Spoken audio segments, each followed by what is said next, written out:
Check 1, 2, 3.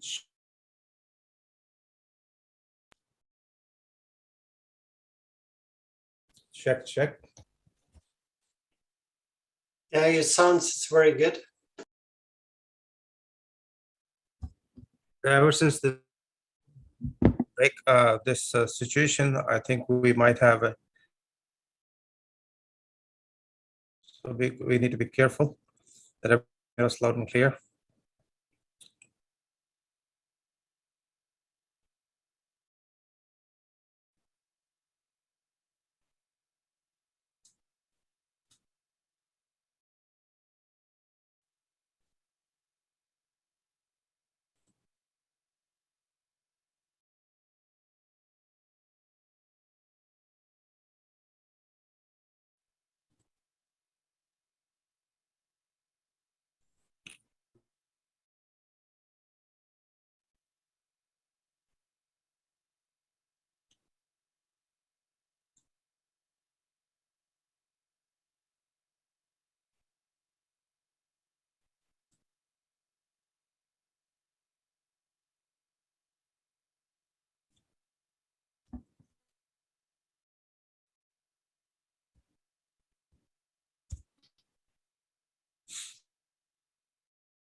Shashikalantaji. Shikaji, how do you do, sir? I am good. How are you? Excellent.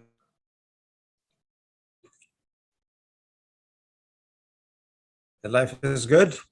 All good with God's grace and your good wishes. How's the market? Market is pretty slow. Well, this is you have not seen what we speaker who has been in business for 55 years only. Say that again. I wasn't able to hear you. Just your voice was cutting there. We are going to have some speakers who has been in business for 55 years plus. Just imagine that. And we're going to share with you like what and what we are going through it. Yeah, it's just it's nice to know that they are talking about Barry Lebo. He's already here. I am here.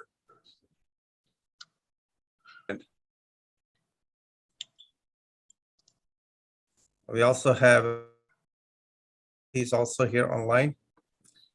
So just going to turn them into.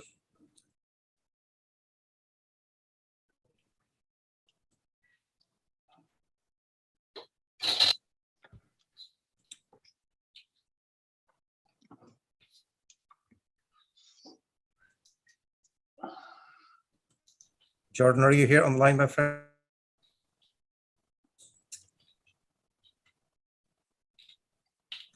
I should be.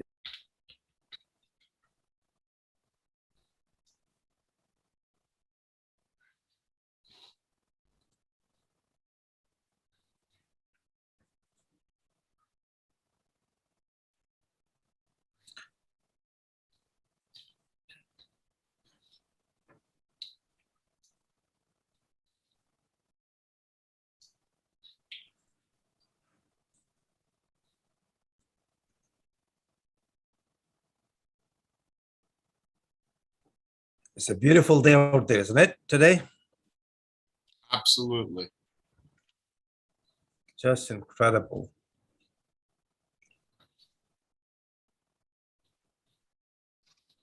So tomorrow is a big day for July the 13th, the full moon, and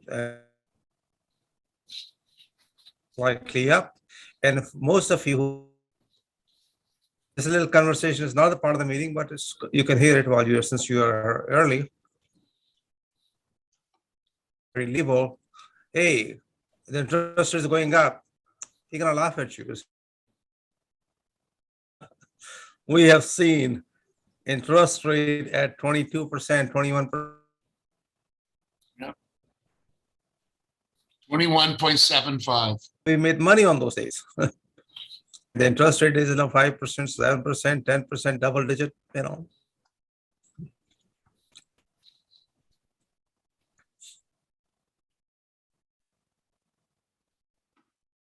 How many people do you usually get into? Depends. 52 people start. By the time we got 715, 720, then 80s, the highest 80, 85 the most. But it's online.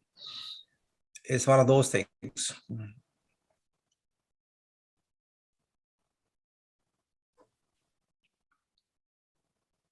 It's just a matter of those people who are kind of dedicated, who want to learn, got some deals, want to sell, buy, trade from time to time. Very topic, and the question could be for both of you to Barry Levo as well. Just to have a little conversation going.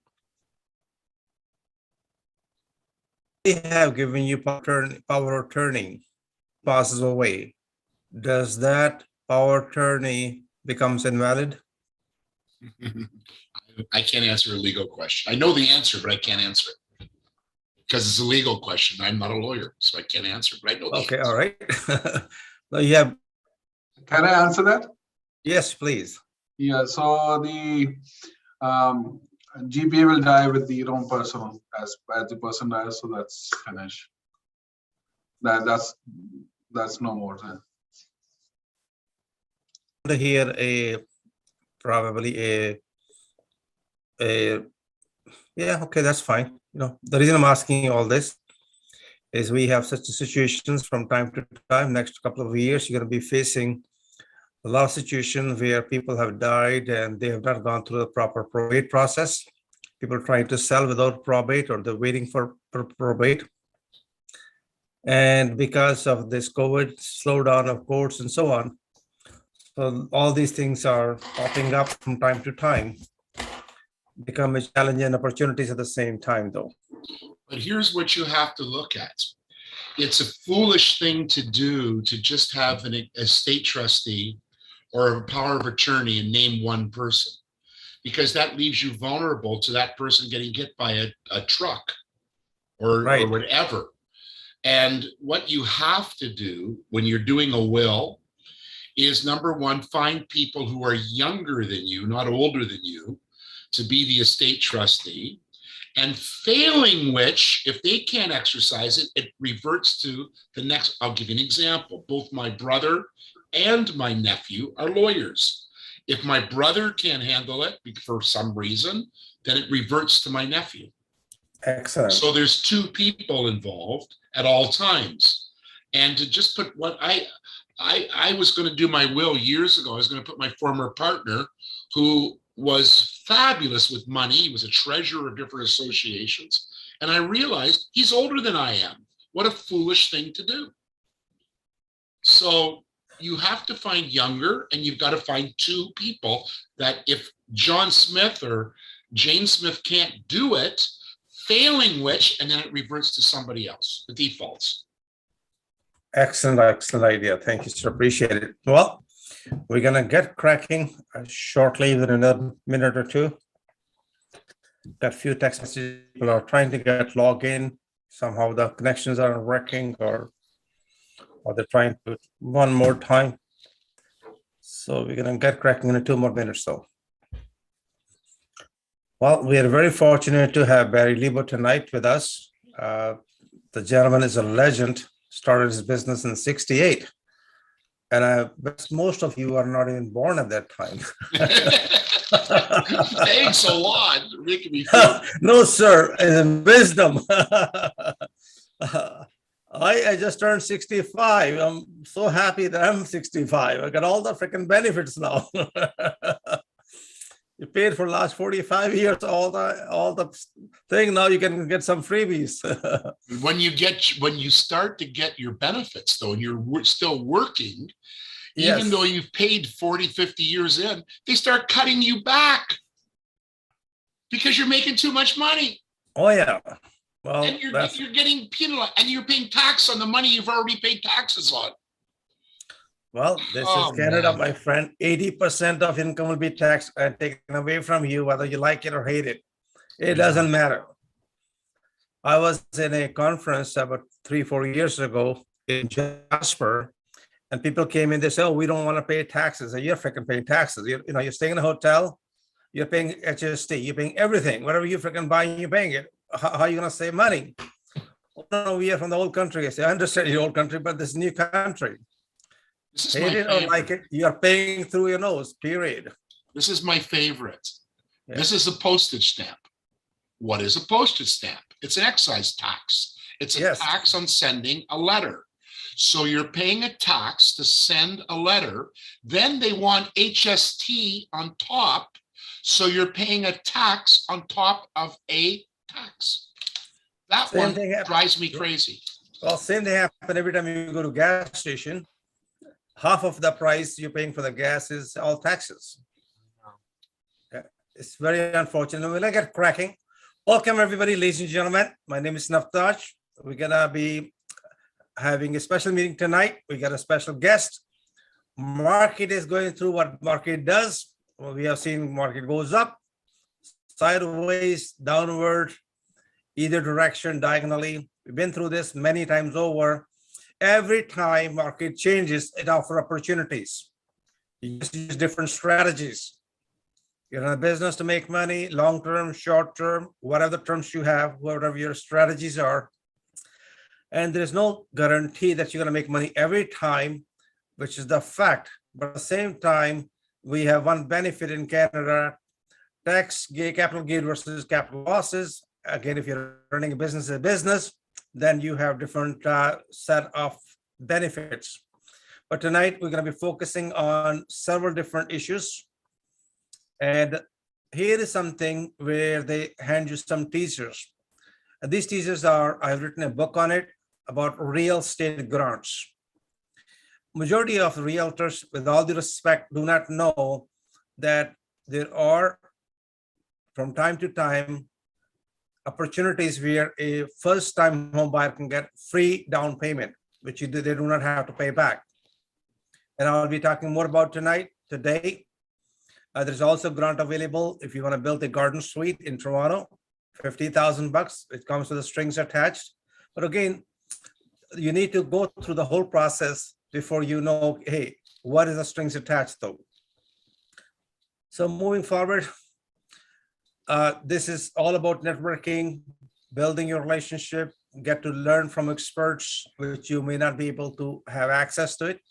We have one of the top-notch legal expert, Mr. Green.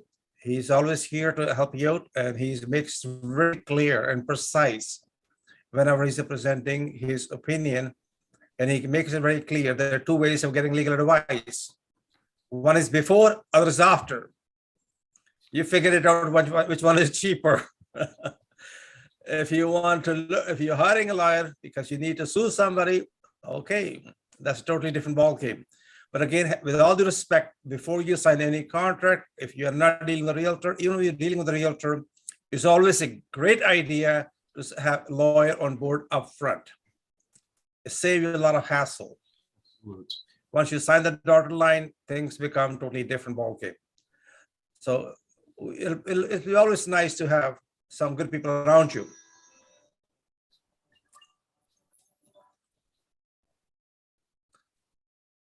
So why join Real Estate Club? I've been running this club since 2005.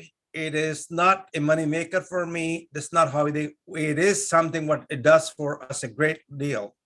Bring people together. You build connections. You gain knowledge. The club is not to make money. A lot of people decide to run a club. They say, oh, Naftaj, we can run the club. Why we lose money? I said, nothing to losing money. The value is in your building your relationship. Who do you know? What do you know is going to make a big difference for you. So that's what is it all about. And if you are really looking into the knowledge every month, you can find it in Google, but it's better to learn from experts and you get to know them better. People like to do business with people they know. They do not like to do business with strangers. Would you invest money with somebody you do not know? Perhaps not. But somebody you've known for 10, 15 years, seen their portfolio, seen the property, maybe you feel more comfortable. And also dealing with the realtors or mortgage broker or legal advice, property inspectors, you name it, and they're there for you. Something about Global Mail written about me many years ago. I just thought I'd share with you every time. Be careful what you step into it. That is talking about market research, due diligence. And as a matter of fact, I'll share something with you where people have bought property and they can freaking sell it even for $1. They got themselves a lemon. And then the crybaby syndrome goes on, but nobody can help you out. But that was something quote from Global Mail in 2009. That was about 13, 14 years ago. About facing a foreclosure power sale. People think, okay, I'm behind mortgage payment. What can I do? There are a lot more options available for you. What you're aware of it. There's an article about me. By the way, it is a sponsored one. It means, you pay to the Star to write an article about you. Again, it's a part of advertising, part of marketing. It brings a lot of lead for us and it gives you a little bit of credibility. And I share a story with them, how we have saved families after families not to become homeless, give them a second chance, give them what their options are, and they're better off not to go through the process and avoid bad credit and all the legal jargons. One of the worst things can happen to anybody in Canada when the family get thrown on the street, repossession, eviction by a sheriff. It's not very pleasant regardless. Having said that, moving forward, network equals your net worth. The more people you know, the better off you are. Tonight, we're going to talk about real estate with all kind of information, supporting opportunities, and so on. So tonight, I have my special a friend and a guest, Barry Lebo. Started the business in 1968, even though he looked like a 27-year-old or I'm not sure, 18-year-old gentleman. He has earned over 16 recognized real estate designations. It's a lot. He's considered authority. He considered I consider him a legend, period. And he is one of the most versatile real estate professional. He's a realtor, by the way. Tonight, he's going to enlighten us what is exactly happening in the market, what you should be careful with, what to look for it, what happened in the past. And he may gonna maybe throw a couple of stories about his own experiences. Barry, it's all yours, my friend. Thank you so much. So thank you for inviting me. I had a busy night planned, and it was either laundry or cleaning out a closet. I wasn't sure which one was going to be the dominant one tonight. I actually have decided to take the summer completely off as a realtor. And the reason is I've learned something. Pardon me. I have survived the crashes of 74, the crash of 89, and the crash of 1991. And I've been through 3 crashes, and each time I wasn't just a realtor, I was an investor, and I got wiped out. And I know what it's like to be leveraged, and I know what it's like to have the rug pulled out from underneath you. And I decided I've learned something. I worked like an animal during those downturns, and I couldn't change the course of the water. Everything was flowing this way, and I was trying to swim upstream, and the effort wasn't worth it. At this moment, we're in turmoil. We're in flux. We don't know where the market is. We don't know where it's going right now. And if I actually had a client the other day, I took him into one of our meeting rooms in my St. Clair office. And I said to him, here's how we're going to try to price your house right now. I said, can you play a game with me? And I know this man. I don't know him well. He's a friend of a friend. I got the listing. And I said to him, can you stand over there and pretend you have a bow and arrow? He looks at me strange and I go, would you humor me and play a game with me? And he goes, okay. So he stands over at one side of this very large room and I take a piece of paper, just a sheet of paper, and I go to the other wall and I hold the piece of paper at the wall. And I go, when I say so, shoot your imaginary arrow. And all of a sudden I drop the paper. And he goes, how can I hit it? It's falling. I go, that's exactly correct. How can you hit a piece of value that's descending when we don't know where it's going to land? It's like nailing water to a wall. I ran a very large appraisal firm for years. We had a lot of trouble. I'm going to give you observations. So let's start at the very, very beginning. What's happening now? You've had for some reason, you find yourself, you're in a forest. And you're lost, and a day has gone by and a night, and you're weak, and you're tired, and you're scared. And you hear something in the distance. And you say, I might as well go towards the noise and see what it is. And as you get closer and closer to this noise, you realize you're hearing a train. And that train is coming out of nowhere to you. And you, with weak as you are, you start running towards that train. And it's a long train and you get close to it. And all of a sudden you say, I am going to use the last of my strength and I'm going to jump on that train and save myself to get out of this forest. And you're thinking to yourself right now, what kind of real estate story is this? And you manage to catch the very last car, which we used to call the caboose. And you're exhausted, but you're up on the train. Your feet are dangling over the last car on the tracks. And all you could see is where the train has been because the train's moving forward. Predicated on what you can see, you're going to forecast where that train is going. You can't do that. Nobody can forecast. Here's the thing about forecasting. Here's the thing about economists. Economists are full of shit. And the reason is because economists study the mathematics and the averages and the stats and all this crap. They don't study emotion. Ladies and gentlemen, real estate is bought. Here's the thing. People buy the biggest house they can to impress their friends, their family, and themselves. And they strive for that. Let's look back for a bit. COVID hits us. Businesses are shutting down. People are out of work. And real estate prices are going up. And not just the going up, escalating. Does this make sense? This was madness. So what we have at this moment is a correction of madness. Now I'm going to go back. I'm 26 years of age. I had a company. I was a partner in a company called WFE Developments, and we were large. I've bought, sold, and renovated over 600 houses in Toronto, and as an investor. And I went broke. And here's something, a real lesson to learn from the takeaway.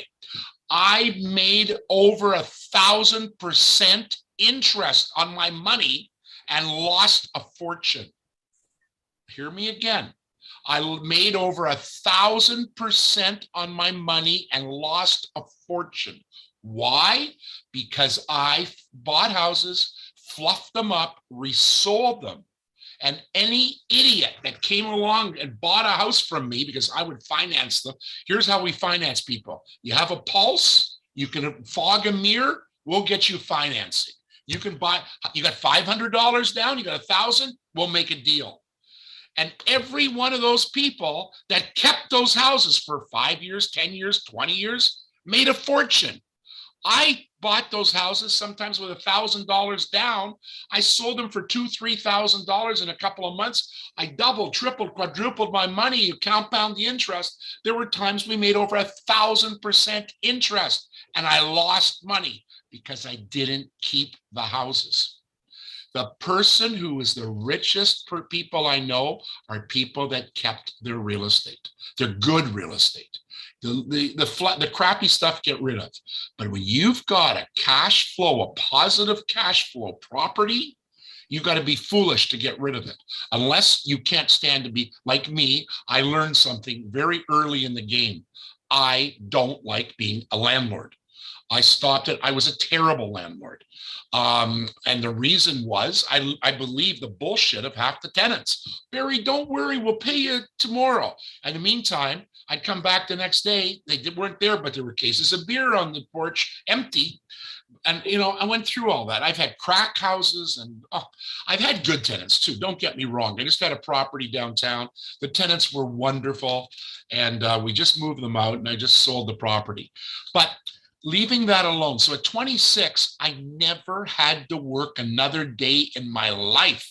I was worth over $1 million at 26 in 1970s money, which is probably, I don't know, you're going to do the math, $10 million today, 15 million, whatever it is. I went and the government brought in on April the 9th, 1974, without anybody knowing about it. And with the drive from the NDP, the Ontario legislature, led by a conservative government, brought in the land speculation tax, and the real estate market collapsed. I had 27 houses that I was trying to sell at that moment. Some of them took me 2 and 3 years. And it was like somebody went to the wall and hit a switch and shut off the market. Now, this is interesting. There are many factors here. Number one, to this day, I am paranoid about the government on any level interfering in the real estate market, because that's a shoe that can drop, that can hurt us, and nobody can forecast that.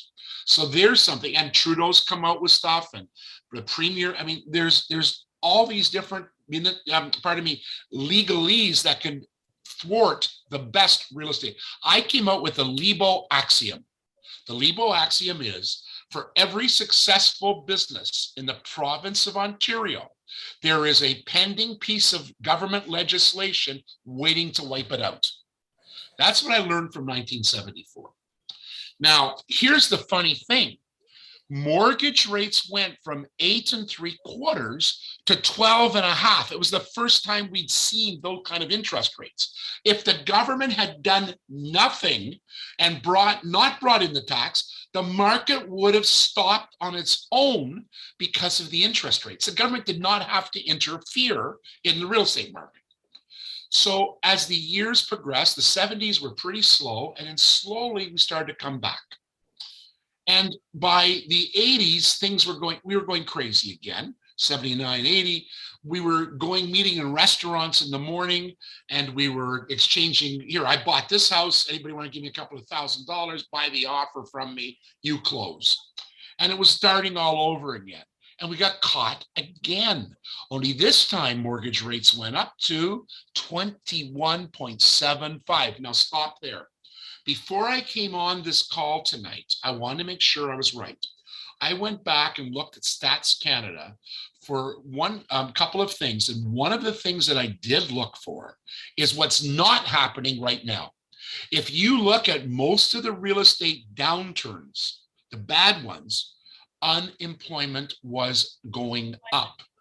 Right now, we don't have much in unemployment. There's more jobs begging than there is anything right now. When we crashed at our worst, which was 89, not only did interest rates go to 21 3/4, the unemployment rate was 13+%. Right now, we don't have that. So let's look at what we've learned from the past. What we learned from the past was every 7 years, plus or minus 6 years, 7 years, there was a cycle. Real estate went up, real estate came down. Another 7 year, it didn't. And then we hit the 90s. And the millennials and everything changed the game. Because from 1996 until the beginning of this year, 25 plus years later, 26 years, the market kept going up.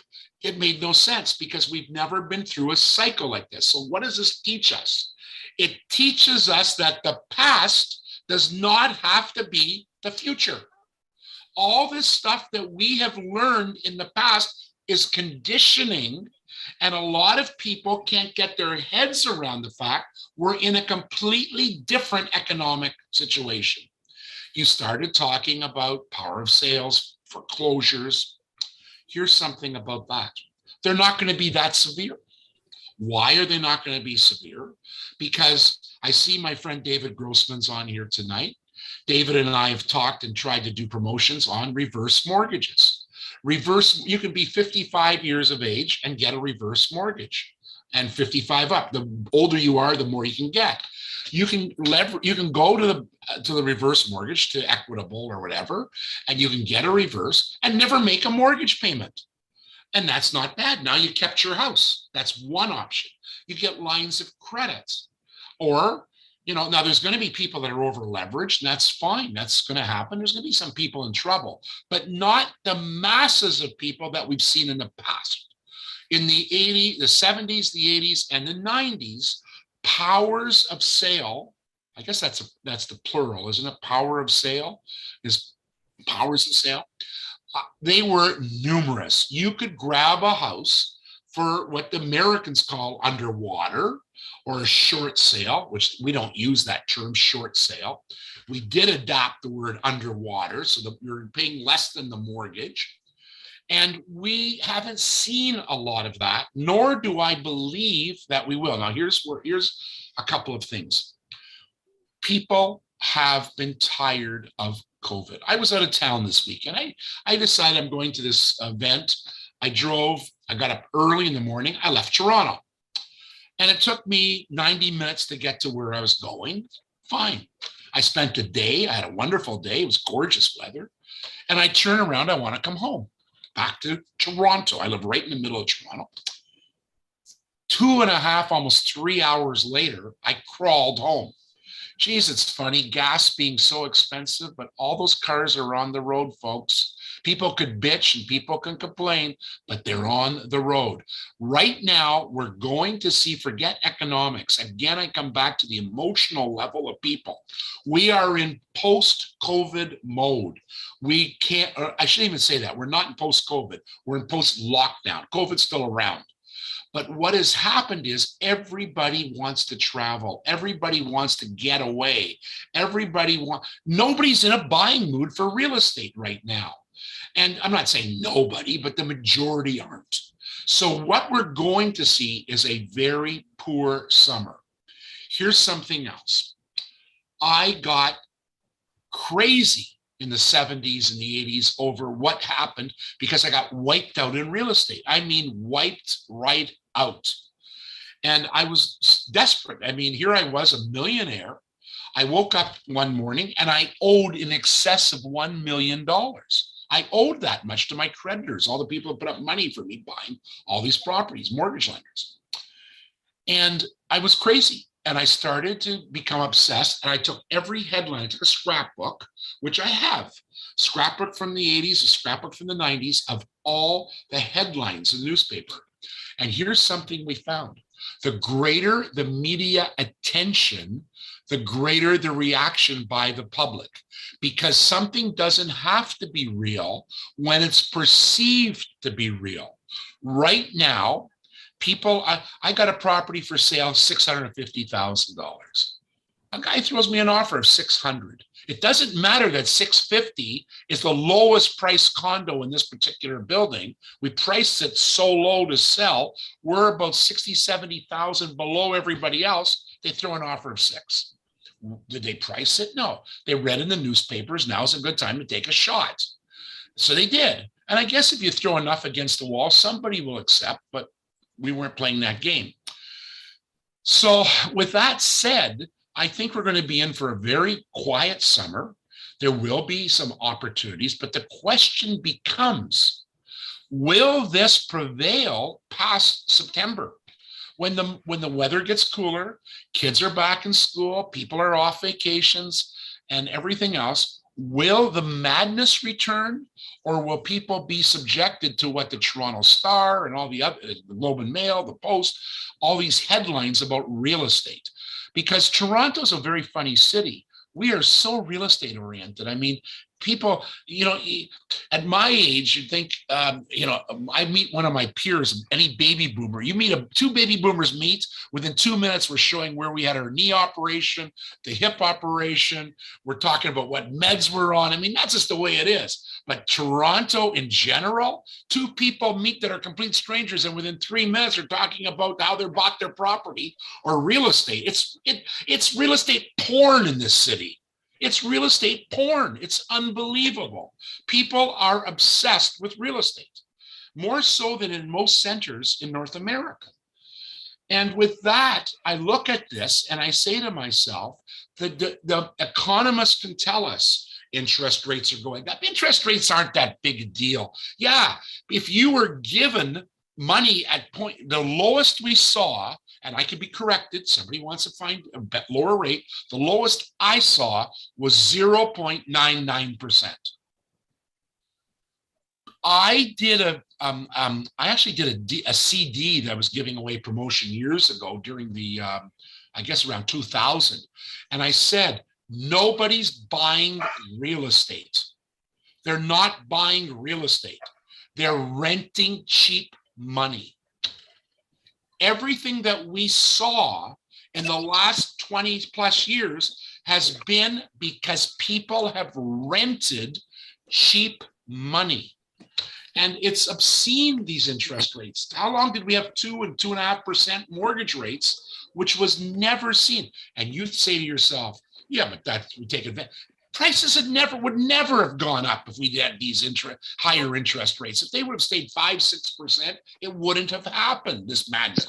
It was more affordability, and there's where it was. So these interest rates, ladies and gentlemen, let me ask you a question. You could be investors, speculators, whatever.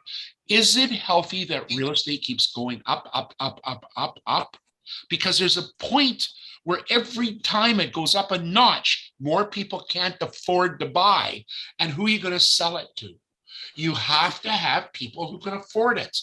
And there has to be a more stable market. I welcome higher interest rates to put some cap on the madness we've had. And if you look at historical interest rates in Canada, these are still cheap interest rates. Yeah, the guy that's been paying 2% and has to renew has a problem. Well, God bless you, you got 2%. I'll tell you what, I represent the baby boomer generation, and we got screwed. And people ahead of us. Why? Because we are the lenders.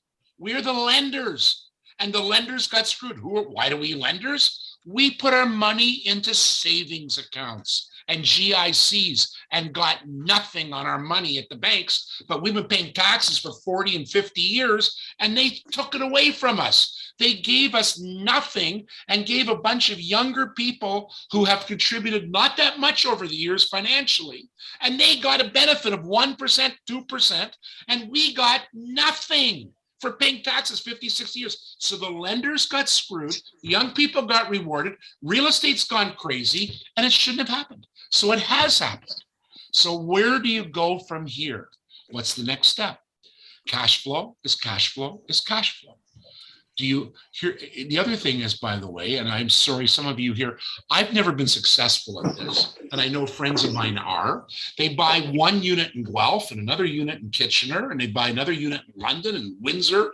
And my comment is, what happens at 2 a.m. when the tenant phones you and says, my refrigerator's not working? Who handles that for you? You know, you've got to have that in place, and that costs money. And, you know, I've never was good with long distance invest, but if you buy an apartment building or plexus or something, then you can have management. But to buy one unit here and one unit there, I mean, I got friends that have got stuff all over Ontario, and they have to manage. Where are you going this week? I'm running to Kitchener. I'm running to London. But cash flow, I had properties in London, and I found it difficult to manage them. I had townhouses in London, and It just, the management was, I sold them because it wasn't worth my time running out to London all the time when I had a headache. So with that said, if you can do it, good luck to you. Then you're blessed. You're better at it than I am. Where I look at now, I'll tell you this. There is so much opportunity out there. It's unbelievable. There is so much opportunity ahead of us. There is one aspect of real estate. There's something that's happened lately that is one of the greatest opportunities we've ever had presented to us in the metropolitan area of Toronto, and will happen all over. And that is called the laneway house. You can build a secondary house behind an existing house with criteria, setbacks, and all this other stuff. And it's unbelievable. And there's no neighborhoods now that you can't do it, but you have to have a laneway or access into the back. Now, these laneway houses are not big. I mean, the most you're going to get. I mean, we got small postage stamp lots. What do you got? Anywhere from 15 feet wide to 25 feet downtown for a semi. That's 25 feet's already getting a good size width. So you got 25 feet by 20, you got like 500-600 square feet, but you're getting $2,000 or better a month from the laneway house and the cash flow. As a matter of fact, I've been meeting with somebody over the laneway house situation who's a specialist in how to recover your HST. And we've been talking about how appraisers should be looking at these laneway houses and how much they add to value. There is money to be made in buying a property and adding the laneway house to the back of this property. It's a big bit. And for some of you here, some of you may be contractors. If I could, and if I was younger right now and I contracted, I would turn around and come in with plans and say, we can build this house for you at this much money. Here's one of 4 options. Pick a plan and we'll build it behind this house for you. And boom, boom, boom, it'll be done in so much. Later, I think we're going to see prefab. And that's the granny flats. That's the next step, which is granny flats for seniors. Granny flats are an amazing conception because you take a prefab, you pour a concrete pad in your backyard, you have all the plumbing and the wiring there, a crane comes, drops the modular down over the house, bang, and you've got a property at the back looking after. The idea is to look after grandma or Aunt Sally or whatever. But when they're passed, you've got an income property. And it's quite fascinating. There's so much opportunities right now. Now, where are we going? I don't know. I really don't know. Can I just, I don't want to take up a lot of time because you got other people. I want to finish with a story if I can. Am I okay with finishing with a story? Yes, please go ahead. So if anybody of you have ever played the stock market, know anything about stockbrokers, one of the greatest pooches, one of the greatest people to hit to sell stocks to is a dentist, followed by a doctor. These guys just buy bad stock. They're notorious, dentists especially. So a guy pitches a dentist and he says, Dr. Price, I have for you a stock. It's 1 cent a share, Consolidated Moose Pasture, and I can get you in cheap. Just get 1,000 shares. What do you got to lose? Buys 1,000 shares. A couple of days later, the broker phones me and says, it's up to 2 cents. You doubled.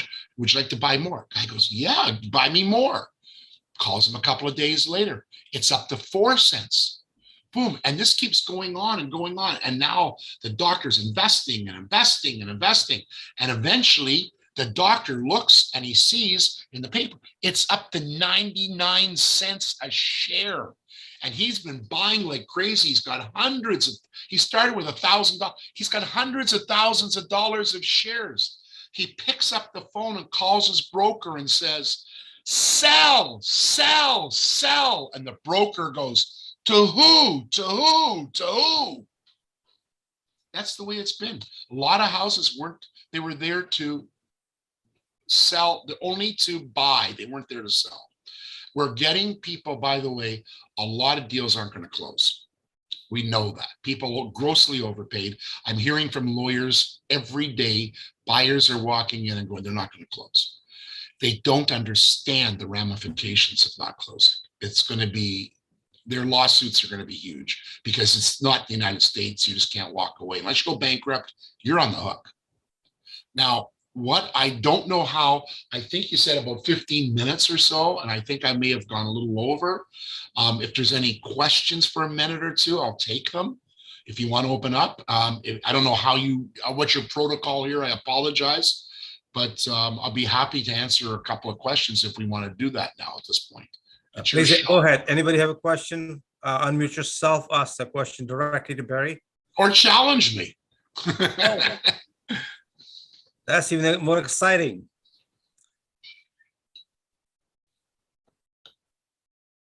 Go ahead. Anybody have any questions? Hi, Barry. We finally meet. Hi, Devinder. How are you doing? Fine, thank you. Great session. My goodness. I mean, this is a mindful. This is exactly what we are looking for. Taj is, top of the top, teaching us and the top of that, and he brings you on the board. My goodness, we can't ask for anything more. I'm going to have trouble. I was going to put a hat on later. Now my head's so big, I can't fit the hat. You made my head swell. We've been talking a lot on the phone, but finally we met on the phone. That's great. Well, you got such a smiley face. You could always, I like that. Thank you so much, Barry. You've been great help every time I called. Well, I appreciate that. And I try to, you know what? I was blessed, honest to God. I was a dumb kid. I had no education. I went to I got thrown to grade 10. So I've only known real estate. I've hustled all my life. I had such fabulous mentors. So many men and women gave of themselves to me, and I became a sponge. And you have to give it back. I don't have a lot of original thoughts. I just have a lot of stuff that people gave to me, and I share what they've done. And I really have to thank an awful lot of people in my past. They really were amazing. Excellent. I was lucky, and some very bad scoundrels and rogues that ended up in jail, but they were interesting. Excellent. It's a great team. Thanks, David. You're welcome. We're gonna take a quick not break. Anybody have any question, please? Hi, Barry. It's Volodymyr. I have a quick question for you. First of all, thank you very much for a great story. What can we do when realtor reject an offer without presenting to the seller? Can't do that. It's against the law. He has to. The rules of agency and everything say you have to present all offers. It doesn't mean you have to physically look at. I had a crazy offer the other day. It was terrible. I just picked up the phone, called my seller and said, look, we got a really crappy offer. Here's what he's offering. But that's that. At least I told them and I presented. An agent cannot hold back an offer in any form. That's against all rules. And here's something else about agents. Why would you pick a crappy agent when you can pick a good one? I mean, if you find an agent that works, I don't work with investors, so I'm not seeking business. Why don't you find an agent that, if you're an investor, find an agent that works with investors and has a track record, instead of some guy who's part-time that's going to try to fit you in between 5 and 7 o'clock at night when he gets off his job, or can sneak a phone call here and there. It's get the right agent. It costs you nothing to get the right one. One question more, and I'll pass. Go ahead, please. Anybody have any quick question? Go ahead. Barry, I have one question. Shubhangi here. Hi, Shubhangi. Hello. Thank you so much, first of all, for sharing your 50 years of experience with us. Thank you. Just a quick question. How long does it take to sue someone for a breach of contract? Okay. Besides being an active realtor, I am the guy you go to when an agent has to be sued. This is what I've been doing. I have a very large litigation business as an expert witness. I just got retained. I just finished a report. They breached in 2017 during that, when the market went down. I am now in court on my calendar, November 2023. So it's not a fast process at all. And so many things can happen during that time. They can leave the country, which I have in some case right now. They skip the country, they're gone, can't find them, or they can go bankrupt. So there's a danger. Here's something else about suing. Always find a lawyer, and there's only so many, that number one knows a litigator who knows real estate, and because you may want to sue also all the real estate agents involved in the deal, that also, because they have deep pockets with insurance. Doesn't mean the insurance will pay every time. That's be a good case. Mhm. But I've got a case right now where they're suing the listing agent and the buyer agent. And the sellers and the lawyers, everybody's being sued. And it's a very encompassing case. So you sue as many as you can and see it. But you're looking at a long process. It really takes a very long time. But with Zoom now, we're getting much faster with courts. That's much better. I haven't worn pants to go to court in a year. Thank you so much. Thank Good you. luck. Uh, Okay, thank you, everyone. I appreciate being invited tonight. And it was this, like I say, laundry or a Tupperware party, something exciting, you know. Thanks, Barry. Really appreciate it, my friend. Let's give a big hand to Barry, please. I know It's a it's big hand? virtual. That's a Big big hand is all good. Thank you. Thank you. Really appreciate it, Barry. We look forward to see you speaking shortly again. All right, we're going to move forward. This is our mastermind meeting. As I said, that we set up the meetings 1 year ahead of the time. The next one will be August 9th. The reason we do that purposely so that we plan the year ahead of the time. So in case you want to know when the next meeting is in September, we never ever miss a meeting since 2005. Every month, no matter what, meeting will take place.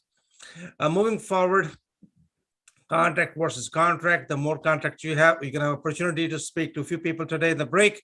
But I got a few calls here and I need to take something quickly. And if you're not a member, the membership costs only $349 a year. Please become a member. As I said, we don't make money on the membership. It's just to support our staff and everything else which goes to prepare all these meetings and so on though.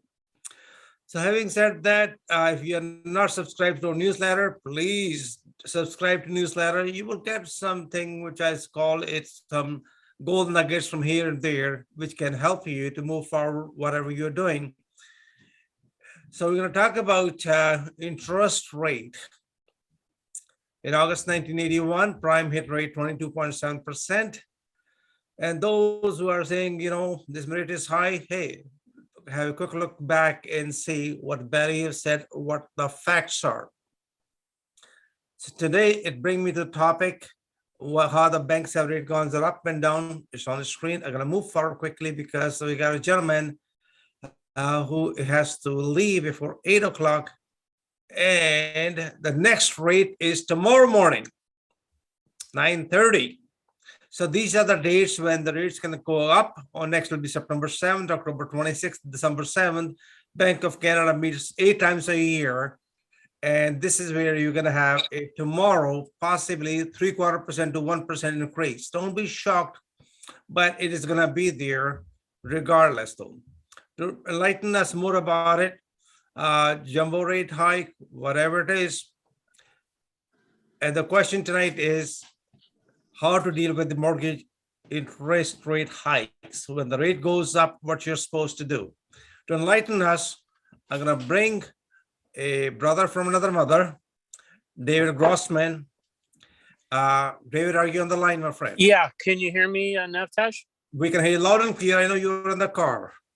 Yeah, thanks. So Barry is our new brother from another mother, I guess. That's a very tough act to follow. Can you guys see me okay? Because I Yes, can't we see can. you. Yes. We can see you nice and clear. All right. So thanks. Always a pleasure to talk to you, Navtaj, and to all the amazing people in your network.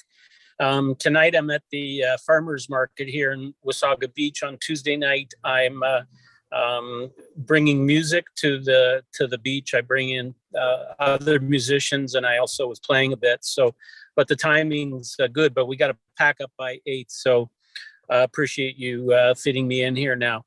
So, I took a look. First of all, what is the impact? Like everybody knows, rates are going up tomorrow, but specifically the overnight rate, which impacts directly the variable rate, is going up. they're saying it's going to go up 3/4 of a point. So I believe that's the case.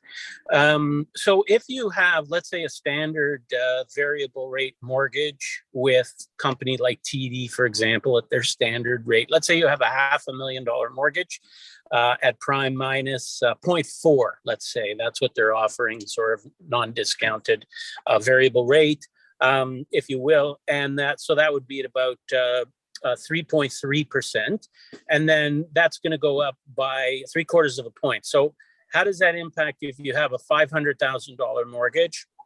The difference in payment is roughly just over $200 difference on a 30-year amortization. The monthly payment would go from around $2,100 to approximately $2,300 ballpark. Still not that bad. So now let's see, just to see if anybody was paying attention last week. If you have, so I'm looking at a new client, right? But let's say you're an existing TD client, you have a variable rate mortgage, and the rate goes up by 0.75% tomorrow or within coming days. How much is your payment affected? Let's just to see if anybody was listening to me last month, if you could answer. I can't see, so if you write it in the comments, I won't be able to see it, but somebody can maybe monitor it or tell me. How much is your payment change? Anyone? On $800,000, it increased around $200. Okay, so what's your name? Who said that? Balwinder. Parvinder. Okay, so first of all, Parvinder, thanks for jumping in and providing your input. So TD has a unique product in that if you have a variable rate mortgage, the actual payment does not change. Okay, until you get to a point where you're in negative amortization. Like if rates keep going up, eventually they're going to call you up and say, hey, listen, we got to change your payment because, the interest is more than your monthly payment. But anyway, full kudos to you, Parjinder, for making the effort. So that was just a small reminder, okay? Because all variable rate mortgages are different. So if you're looking to get a mortgage and you're looking to budget and figure out what's going to happen, a variable rate mortgage could be a good product still. And I will tell you that when people ask me, should they be going fixed or variable, I always tell them, in my opinion, and for me personally, I go variable. 99 times out of 100, you are going to win in the long run with a variable rate mortgage. The thing is, though, is that, again, not with TD, but with many other lenders, the rates, but even with TD, because payment is only one thing. If you're paying more interest on your regular monthly payments, it's a real cost. It's a real long-term cost, even if you can afford it. So, but ultimately, people have to decide for themselves because nobody can see, as Barry said, nobody can see. I think he may have said this. We can't see in the crystal ball. We don't know what the future is going to bring. And so people need to do what they are most comfortable with and can afford. Consolidate debt. This is some advice, okay? Consolidate debt and pay off credit cards now. Now is the time to do it. Even though mortgage rates are up, credit card rates are higher. And the time to do it is now, before house prices drop. The market has already softened, and it's an opportunity to still take advantage of how much your house went up. Because anyone knows, if you bought a house in the last couple of years, you probably made money. Some people made a lot of money. So if you can take out equity for something that makes sense, like paying off higher rate debt, or if you have a good opportunity to buy a property, and when it comes to buying properties, you need to find something where you can add a lot of value. Okay, my feeling is to buy a property today that's just like a normal property, and you're going to sit and hold and enjoy the rental income. Personally, I wouldn't do that. Okay, if you're going to buy for investment purposes, it should be something where you can dramatically improve the rents. Why? Because mortgage rates are going up. So the only way you can stay on top of rising costs is if your rental income is higher. So vacation, like Barry said, everybody's running. Is that going to run for another 2 years, 3 years, 5 years? I don't know. And there could be other ways too, right? You could buy a property. I think there will be a lot of opportunities in commercial real estate. Commercial real estate, because it has suffered a lot. Even though prices haven't dropped dramatically, at least as far as I know, you have a lot of situations where proprietors, retail shops, whatever it is, are struggling to get back to where they were. So if you can have some kind of business that use retail space, really good income, then that's an opportunity to make money, because you can start buying the properties that are using those services. That's all I have today. You got my phone number there. And Navtaj, thanks again. Guitar and my booth, and call anytime. You've got the number, text. If you have questions, don't hesitate to reach out. Thank you, Thanks David. again. I really appreciate it, my friend. David's phone number is 876-2031-416. His website is very simple, rockyourmortgage.ca.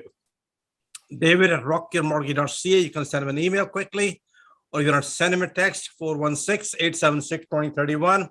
Thank you, David. Really appreciate it, my friend. Enjoy at the farmer market. And next time, you bring the guitar in the meeting. We like to hear some song from you. All right. Thanks, Rock and David. roll. Appreciate it, my Okay. friend. Good night, everybody. Good night, Take care. everybody. Bye-bye. So now we're talking about inflation. That's another dirty word. But most of us are feeling it, whether you are getting a gas for the car or you buying any goods. As a matter of fact, if you notice that everything has gone up quite a bit, substantially, the part of the reason of the increasing the interest rate is due to only one thing, controlled inflation. And this is a global phenomenon. It's nothing to do with Canada alone. It is all across the universe now. Also, we're going to talk about a little bit more about something else, which is we touched earlier. That is talking about the probates. How does it work? So tonight, we're going to bring one of the top-notch speakers from Canada, Jerry Hogenhout. He is the only gentleman, what I know, and only one Canadian who is licensed in 5 different separated regulated investment marketplaces. Jerry, are you on the line? Jerry? Jerry, are you there? Okay, we may have a little difficulty, but if we will try to see if I can get him back. He's supposed to be online today. Hopefully he is online, or maybe I will see. I'm going to bring in the meantime, next speaker. If you have any questions, please ask in the break rooms. In the meantime, I'm going to bring our gentleman, Rory Sheehan, Turn Your Brain for Learning. Will not be able to attend tonight or to our next meeting until September. He's another top-notch trainer in Canada, by the way, a best-selling author and 5-time winner of the Reader's Choice, but he's going to be joining us in September meeting. This is something about Toronto market, what's happening, what the numbers are. Most of you might be aware of it. The listings are rising, home sales are dropping, so are the prices, but there are a lot of bargains out there. People who are stuck, speculators who are dumping the properties, that's a different ballgame. Tonight, we will not be able to have Randy Goodman, who's a 9-time international best-selling author. She just had a surgery. Let's send her a little prayer and healing. Healing for her, and she apologized that she won't be able to attend it. She is recovering though. Ontario home warranty we mentioned to you only protect you with $100,000, but you buy any freehold home across Ontario. And to enlighten us a little bit more about different topics, I'd like to bring one of the top-notch attorney, Jordan Green. Jordan, are you here on the line? Of course. Can you hear me? We can hear you loud and clear. Oh, good. Well, it's nice to see everyone today on this lovely day outside, and hopefully we're all enjoying the summer. So as always, I'm going to start off with a little disclaimer. So I am a lawyer. I might represent you, but I'm more likely than not, unless we have a signed retainer, I am not your lawyer. So anything I say today, it's not legal advice. It's of a general nature. It's important that you don't take an action or fail to take an action based on anything, and make sure that you obtain advice from your own lawyer. So today I'm going to talk about foreclosures and powers of sale. So we seem to be talking a lot about, the rates are going to go up. We don't know what's going to happen tomorrow. So when we talk about a foreclosure and a power of sale, these are known in the legal world as mortgage remedies. So what it is how a lender gets their money back when the borrower doesn't pay them back. I know people are often interested in these properties as a way to get a deal, and there is an opportunity for a deal there. But keep in mind, there is a lot of opportunity, but there's also a lot of risk. So before you sign the papers, if you're not absolutely sure what it's saying, make sure that you're speaking to your lawyer who's going to sit down with you, over Zoom, over the phone, and make sure that you understand what's going to happen when you sign, especially because there are a lot of cutouts on most power of sale agreements of purchase and sale that you will see in Ontario. So today I intend to discuss, what happens when you want to buy one of these. Although some of this information is also going to bleed over to what happens if you're on the other end of it. You bought a property, it's underwater, you can't make the payment, and someone's threatening a foreclosure action or a power of sale. Or maybe you're a mortgage lender and one of your clients hasn't paid you, and you need to engage on one of these journeys. It's sort of going to bleed over into there, but we're really going to try and focus on what happens when you're a buyer looking to buy a power of sale. Again, this is going to be on a general basis. And what happens under a power of sale is when a lender's owed money, it's set by legislation and it's set by the terms of the mortgage, including the standard charge terms. So for those of you that have real estate, you may have sat down with a lawyer and you might have gone over everything on your mortgage, the document that would be called charge that's sent to you, there's going to be somewhere that says standard charge terms. And just by these 5 digits, just by reference to these 5 digits, which for when you're dealing with private lenders, it's usually 233. It outlines what will happen if you don't pay your mortgage and the rights that the lender will have against you. So what I'll usually tell clients is that, these standard charge terms, they're not negotiable. It sets out that you're going to pay the lender back. If you don't, they're going to sue you and you're going to be responsible for all their fees. It's not just if you don't pay, it could be on any breach. So, maybe the borrower decided to start selling drugs out of the property. They're doing something illegal under the property. They're running, maybe a house of ill repute. They're falling behind on payments. They're not paying the payment when it's due. Maybe they're not even insuring the property. When this happens, it's left to the lender to step in to protect the money that they've lent, and that's really what they're going to do. So we've been hearing a lot of the term foreclosure and power of sale under one breath. They are different things.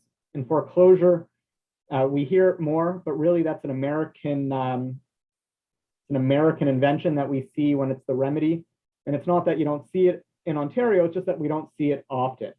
And so when someone forecloses on a property, they become the owner of the property. So whoever forecloses on a property, they give up the money that they're owed, and in exchange for the money that they're owed, they then own the property. So they're rare because if the property is worth a lot more than what's owed, the lender, or sorry, the homeowner, the property owner, or a subsequent lender will take an action to change the foreclosure into a power of sale proceeding. Usually, someone will only really want to foreclose on a property if it's very unique. It's a unique piece of lakefront property, or the lender owns the property abutting its next door, and they want to assemble it all, and it's worth more to the lender than it would be worth to the general public. Now, a power of sale, this is what most of us are more interested in. This is where you'll often hear them referred to as a bank sale. Barry called it a short sale a little bit earlier. But when it's a power of sale, this is where a lender is selling the property under the rights of the mortgage. So functionally speaking, you're just going to think that your title to the property is going to come from that mortgage lender, and they're selling the property under the Mortgages Act, so under statute and under the standard charge terms. Whatever is paid to them is going to be used first to pay off their debt, and then eventually to the property owner if they sell it for more than it's worth, more than what's owing to them, or to subsequent lenders. So if there's 3 mortgages on title, and the second person sells the property, needs to sell it, the private lender, they're going to first pay off the first mortgage, which is probably institutional or a bank, and then they're going to pay to the third mortgage. They'll pay themselves the second mortgage, then the third, and then whatever's left to the property owner. Now, what's unique is that because of this, the lender has an obligation to realize the maximum value for the property. And that's because anything in addition to what the lender is paid is supposed to go back to the people that have the remaining interest in the property. Now, if they don't sell at the proper value, at fair market value, there's a claim of a lawsuit for improvident sale. So that's why they want to maximize the value. But that being said, the value under a power of sale can sometimes be a little less because the person who's selling doesn't have all the information and they can't convey to the property owner, to the new prior, everything that they would ordinarily be conveyed if you were selling your own property. So what you're probably all thinking right now is, well, how do we go about finding a power of sale property? Especially if someone, if the lender has to maximize the value and they can't advertise fire sale, power of sale, lest they be, accused of not getting the fair market value or selling, to someone at a preferential price, there's usually ways to determine it. So it might be when you show up to the property, there'll be a notice stapled to the door, which is the notice of vacant possession of the lender, or it could even be the court order or the writ to the sheriff taped right on the entrance. When you look at the seller, when you get a listing, the seller is a financial institution. So if you see a financial institution selling the property, it might be one that they own, but more likely than not, they're selling under a power of sale. There also could be a lack of representations or warranties in the listing, or once you eventually go to make an offer. And then most lenders have a specific schedule that they're going to use when it's a power of sale, just to sort of protect themselves a little bit more to terminate the sale if the homeowner, if the property owner attempts to redeem the property at any stage within the process. Typically under statute, they don't have the ability to do so once there's a firm agreement of purchase and sale, but most lenders will carve out an exception just because they don't want to be stuck in litigation as long as they can get their money back. So when purchasing a property by power of sale, there's a lot of opportunity which arises from the risks. And that's why, if you're going to do so, you want to make sure that you go with your eyes open and you do the research onto what risk you're facing so that you can minimize them. As Barry said earlier, once you sign the agreement, you can't just walk away from the deal. You're going to get sued. If you're going to do it, don't accept being told by someone, that's just the way it's done. It's important that everything's done to your satisfaction. If you're on the other side and you're facing a power of sale, you're facing a foreclosure action, it's important that you take actions to protect yourself. Don't just dig your head in the sand and hope that it's going to go away. It won't. Sell the property, refinance the property, as long as you have a plan to get out of the refinancing once you're done. When it's subject to a power of sale, the legal fees are coming out of the property equity. So usually, if someone's going to fight it and you're your own property owner and you're fighting your own power of sale, you're paying someone to sell your property. Speak to someone, speak to David, speak to Nav. They can walk you through options. Speak to your lawyer about how do we go about slowing down the process and helping yourself back out so it's a win-win. So hopefully that was interesting. We're going to see it more and more as time goes on powers of sale. If you do buy one, make sure you don't overpay as well. Some people get very excited. They see a power of sale, a bank sale, and they think they're going to get, the deal of the century. It's not always the case. Know what you're buying, know what the value is, and know what's going on. And that's my quick spiel for the day. All right, thank you, Jordan. Really appreciate it. Anybody have any questions? You can ask directly to Jordan. Otherwise, I'm going to request Jordan to hang in there, and we're going to have a break room where you're able to speak to him in a small group. Anybody have any questions? Please unmute yourself and ask the question directly. Hi, Jordan. It's Giselle. Hi, how are you? Great. I just wanted to ask, so for the power of sale, just to be clear, the property that the buyer buys, like the new buyer, like it's free and clear of any like liens and anything like that, right? It's free and clear of subsequent liens, not ones in priority. So you're taking it subject to the interest that the lender had that you're buying from. So if you're buying from a bank, usually you're pretty good, but you would want to make sure that there's no tax lien in front of you. So I've seen some power of sale schedule say there'll be no adjustments to the price. In fact, when I sell by power of sale, I use such a schedule that says there'll be no adjustments whatsoever, typical adjustments on closing, which usually include for tax payment. And it's because my lender clients don't want to use whatever equity is left to pay off the tax in front of them. So keep that in mind. You're buying it from the same position that your mortgage, that the mortgage lender you're buying from is in. Okay, good. Thank you. That's good Excellent to note, point. though. Excellent Thank you so point. Anybody else any question before we move on? All right, if not, we're gonna do this one. Jerry's gonna be with us shortly. In the meantime, what we're gonna do is gonna go into the break rooms and meet and greet and make sure that you speak to at least 2 different people. Everybody got a chance to speak. And when you do speak, make sure you get to know other person better than yourself. So we're gonna take about 8 minutes altogether. We're gonna have an opportunity to speak in a small group. And when we do so, make sure that everybody get a chance to speak. It's important that you do speak to a few people. And when you do so, I believe it's gonna be worth your while. So now the break rooms are open. It's gonna take about 60 seconds and you will be on to 2 different rooms though. Just enjoy for next 8 minutes. Thank you.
You'll be all coming back to the main room shortly.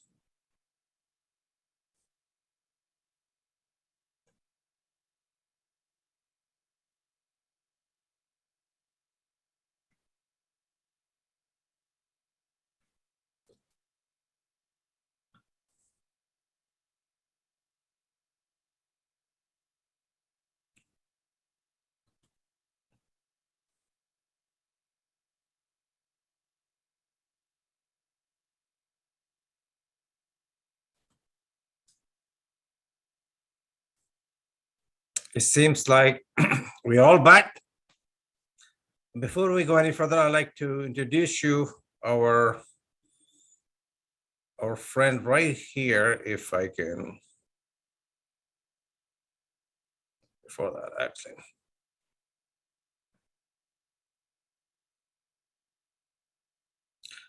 So right now, Jerry's with us. Jerry, are you hearing me loud and clear? Jerry? Yeah, I'm here. Thanks. Sorry. Perfect. So Jerry is, as I mentioned before earlier, some of you might not heard about it. He is one and only one Canadian to the best of my knowledge and my opinion, licensed in 5 different separate regular investment marketplaces. He is I call him a genius, call him the most knowledgeable person, in my opinion, as a CPA. So he will be enlightening us tonight about what happened. It will take about 5 minutes or 7 minutes about the probate process. When somebody dies, how the whole thing is supposed to go. Jerry, it's all yours, my friend. Okay, thank you. Thank you very much. Welcome. Good to see everybody. Sorry I'm a little bit late tonight, but I'm here and I'm ready to have a little chat. Probate, estate.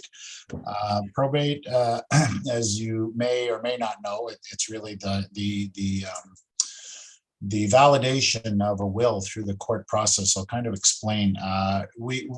In the world of estate planning and succession planning, we always want to make sure that, while we're alive, we build assets. We're all real estate investors. We want to buy all kinds of real estate. We want to build all kinds of assets to help fund us through our retirement. But we also want to build assets for our loved ones. And, we want to pass those assets on to our loved ones. And we need to plan around that. And that's really part of estate planning. And that's a very important component because it's funny, I kind of ask people, I've yet to really get an accurate answer when I ask somebody, so how much tax are you going to pay when you die? Kind of an odd question. And people kind of look at me like, what do you mean? Well, what do you think your tax liability is? And very few people know. So I explained the process that there's so much we do for estate planning. And it really, a lot of things that we do is, one way is we, when assets go through an estate, it's governed by the will. Okay, so we all should have a will. If we don't have a will, go out and get one because it's just a horror story if people die without a will. So you get a will. Your will explain who your executor is and your wishes, the wishes of your assets. And that will comes into play upon your death. Prior to your death, while you're alive, you can designate powers of attorney for your finance and your health. Those powers of attorney are applicable while you're alive. They expire when you die. So when you die, in comes the executor. A lot of times it's the same person, but legally that's what happens. Now, what happens to your assets? Anything that you own is going to go through your estate. And the lawyers, the people that are dealing with your estates, we as accountants work with lawyers. One of the things that happens is we have to validate the will, and that's really the probate process, where probate really is, in simple terms, it's the court stamping, giving the approval that yes, this person is dead. Yes, we believe these are the wishes of the person. We've read the will, and they basically stamp that will as a probate. There's fees for probate, 1.5% of your assets. That's a big fee. And a lot of times we can plan around that so we can avoid those fees. One way to do that, and this is a very important note, anything that is jointly owned does not go through your estate. Okay, that's very important. We all own, lots of us own real estate, corporations. If we own real estate, if it's in our own name, it will go through our estate. It will be governed by our will, and probate will apply. If we add someone to the title of that real estate, if it becomes jointly owned, it bypasses our estate. We do not pay probate. It is not governed by our will. So we want to be very careful that when we do put somebody on title, that it is, the intention, our intention, that person gets that asset. And that's the same for real estate. That is the same for bank accounts. That is the same for investment accounts. Anything that is jointly registered does not go through your estate. Now, there's a lot of estate sales. So when the assets go through the estate,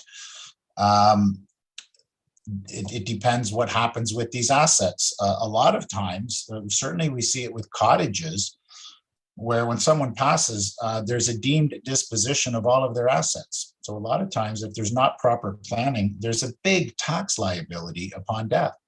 I've done probably close to 500 final death tax returns.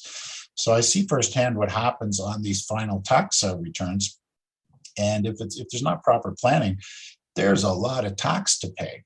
And a lot of times they have to sell an asset in order to pay that tax. Cottages, for example, someone might have bought a cottage way back in the day for $20,000, and today it's worth $1 million. That is a huge tax liability, and that will be applicable when those assets transfer through the estate. Assets do go spouse to spouse at the cost base. So think of any assets that you have. There's the adjusted cost base, and there's the fair market value. The assets will go from spouse to spouse at the adjusted cost base. So there's no immediate tax issues. But when it goes to the kids, when it goes beyond the spouse, then it goes at fair market value. And that's where we have a tax problem.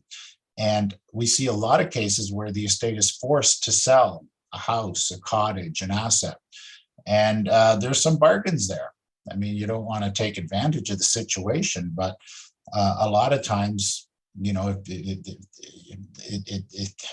I don't want to call it opportunistic, but if people are aware that you might be a buyer of a property that is going through an estate, lots of times we see that you may get a pretty good deal on that. So you have to be out there. You have to be aware that these things exist, and let people know that you could be a buyer of that asset. But again, there's a lot of planning that's involved. We need to, again, in a lot of cases, joint ownership is a really good way to avoid all these probate issues. Estate freezes. Okay, what's an estate freeze? An estate freeze is where we put a value. For example, if you have a corporation and you're still healthy, you're still alive, you're still well, we can freeze the value of that corporation. And we do that by exchanging shares of the corporation.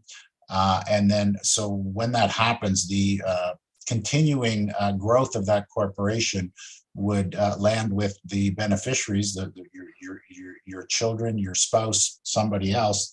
And that gives us a really good opportunity to tax plan, because we already know what the value of your estate freeze, what the value of that share is.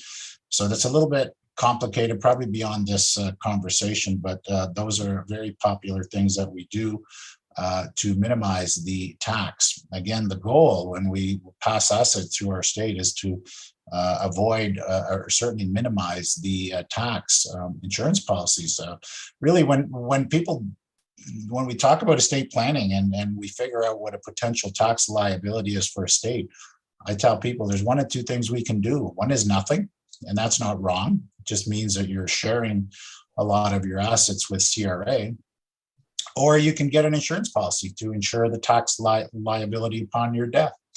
And those are very popular vehicles, especially if you own a corporation. A permanent life insurance policy that is held by a corporation is a great way to not only deal with the tax implications of your estate, but it's a great way to create tax-free income for yourself in your lifetime. So a lot of times we look at those type of vehicles to, again, not only fund your estate, but to provide you with tax-free income during your life. It's a great retirement tool. So there's many things that go into the estate. Again, I can't emphasize enough, make sure you have a will. You are doing your beneficiaries no favors if you die without a will. You can do a holographic will, which is a handwritten will. I mean, that's valid. So you certainly should go to a lawyer to get a will prepared. It's not 100% necessary, certainly advisable, but even if you didn't have a will now, if you wrote something on a piece of paper, said, well, today this is my wishes and I'll get to a lawyer sooner or later, at least you have something, and you're going to avoid dying without a will, because when that happens, they bring in the province, and the fees that are involved are astronomical. So but anyway, in conclusion, we're all real estate investors. We always look for opportunities.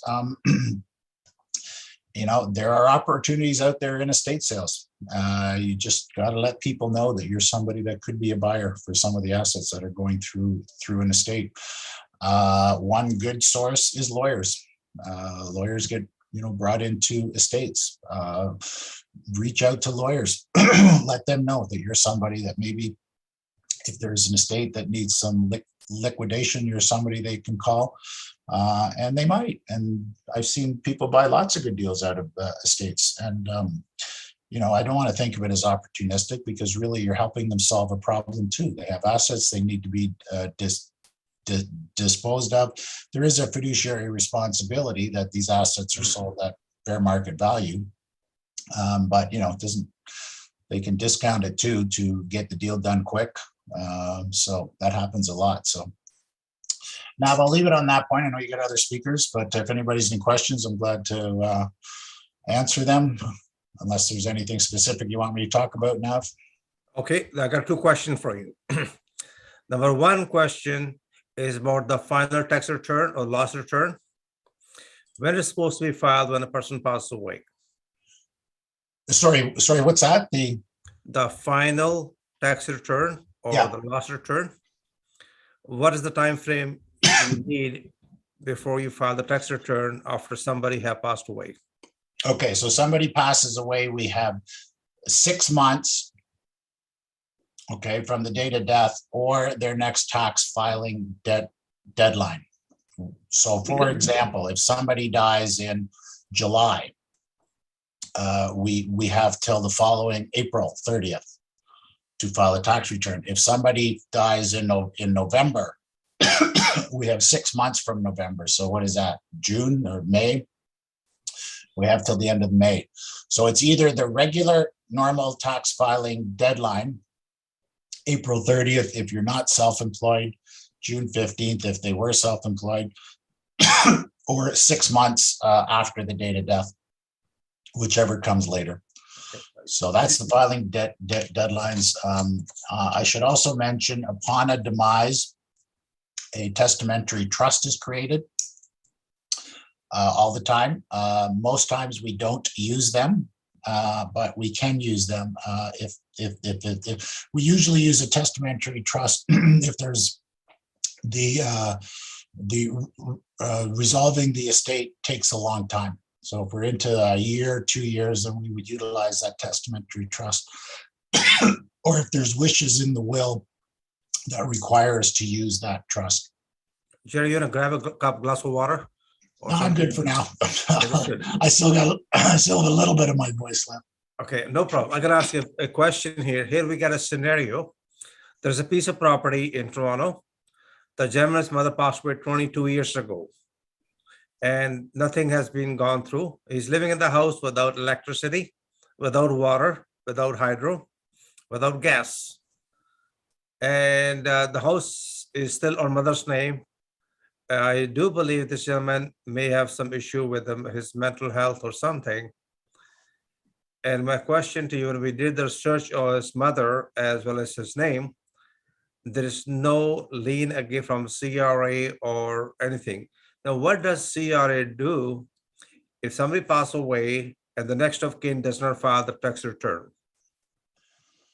Well, sooner or later, CRA will catch up with them. So I mean, CRA, it's quite interesting what's been going on, because usually if people don't file a tax return, it's not that long that the letters from CRA start coming. We have found in the last few years, people haven't filed tax returns. CRA hasn't reached out to them. So in this case, you're saying this person died 22 years ago? Yeah, 1999. So they died in 1999. Yes. Somebody is living in the house. The son is living in the house. And they've never filed a tax return that you're aware of, a final tax return? They have never gone through probate. The property is still under her name. Oh, sorry, it did. No, they did not. There's no probate. The property is still under her name. She passed away in 1999, 22 years ago. Okay, but what did it go through the estate? No. Was it a joint? Was it a solely owned property, or was it solely owned by her mother? Yes, his mother. Sorry. Okay, so the property was solely owned. Sorry, they did file a tax return or did not? No, nothing. Okay, so CRA, I mean, if nothing has been filed, CRA will still have the ability to go back and request a filing of that tax return. Right. The 3-year limitation, so there is a 3-year limitation for them to go back, but that only applies once they filed a return. Right. So if they've never ever filed a tax return, there is still a requirement for somebody to file a tax return for that person. And they'd have to go back and they'd have to figure out what the fair market value of that property was in 1999. We'd have to figure out what the adjusted cost base and all that stuff is. You know, sooner or later, the bear gets poked at CRA. Exactly. But it's funny that you bring this up. I had a neighbor many years ago, and he kind of laughed at me. He says, "Well, I solved my problem with CRA." And I said, "Oh, what did you do?" He says, "I put a date of death on my tax return." And he's never heard from CRA since. So I don't know if that's legal or the right thing to do, but this neighbor, not a neighbor, but an acquaintance, he claimed he did that, and he, you know, his CPP stopped, his old age security stopped, but he was okay because he didn't have to. He had a place down in Florida that he was staying for 6 months, and he never had to pay CRA any income for the. He's still alive today. I don't think he's filed a tax return for 20 years. Yeah. Well, perhaps it is a fraud or something. We're not going to go there. Second question I have for you. Would it be fair to say when somebody dies, CRA consider that everything what you have sold and you're subject to capital gains? Yeah, so when someone dies, there's a deemed disposition of all of their assets. Like any time, we characterize that income. What is that income? Is it a capital gain? Is it straight income? Is dividend income? So yes. So if it's a capital gain, again, if I'm doing the final tax return, these are determinations that I would have to make, because some cases there's a question mark about, is that a capital gain or is that normal business income? If somebody owns one rental property and they die, that's pretty obvious that the deemed disposition of that property would be a capital gain. If somebody owns 20 rental properties and dies, they're running a business. So now we would say, is that a capital gain of the disposition of all those rental properties, or is it business income? Obviously, most cases it's black and white, but in a lot of cases it's gray. At which point we will make, a determination. Our job really is to bring awareness to the people involved with the estate as far as how we file it, and we would get some input from them. When we file a final tax return, once again, the 3-year rule comes into play. CRA has 3 years to challenge anything that we file. What is very common is a filing of what's called a clearance certificate. And a clearance certificate basically is we file the final tax return, we request a clearance certificate, which in simple terms basically asks CRA to take a good final look at the tax return and waive their right to their 3-year reassessment limit.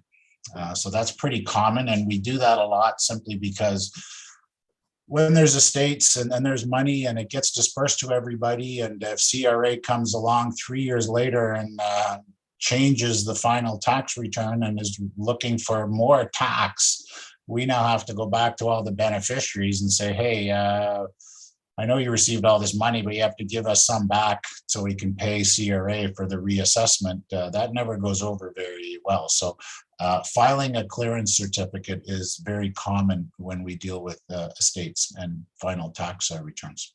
Great. Thank you, Jerry. Really appreciate it. We are a little bit late, but I'm going to wrap it up before 9:15. And we are going to move forward very quickly. Some of you would have opportunity to speak to, again, Jerry going to be here. Jerry going to be hanging around till 9:15? Yeah, I'm good. Perfect. Thank you. Appreciate it.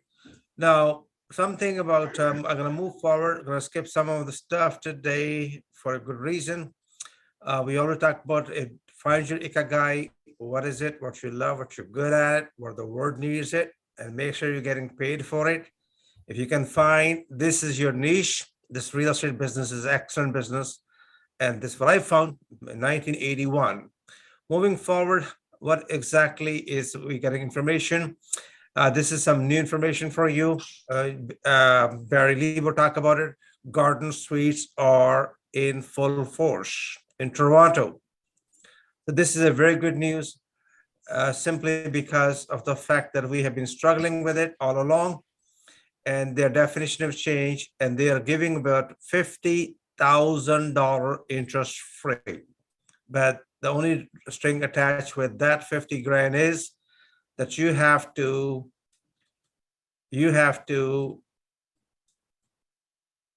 follow the CMHC rent rules, and they may or may not going to work for you.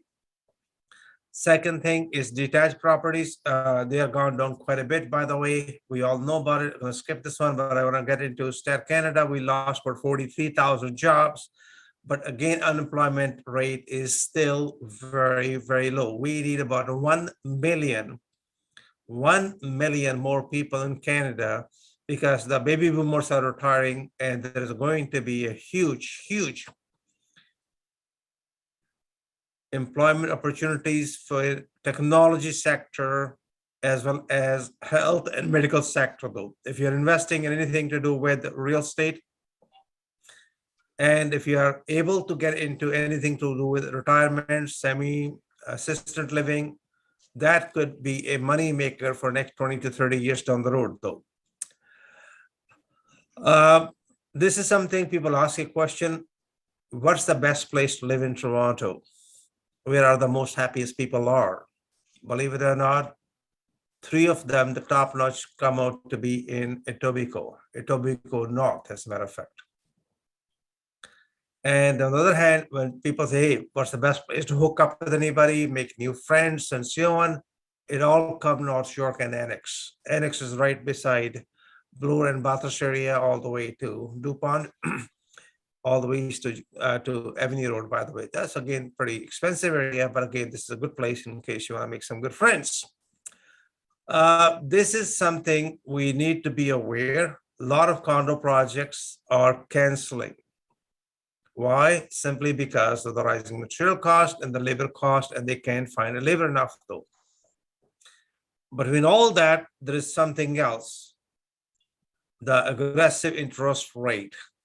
That's the reason for it. Now we are expecting about 87,000 units which are under construction in GTA, and there are 33,000 more to come. What there will be a excessive.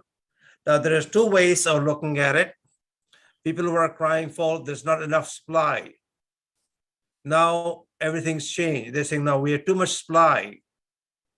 And don't be surprised all of a sudden in the next year in 2023 that we have overbuilt.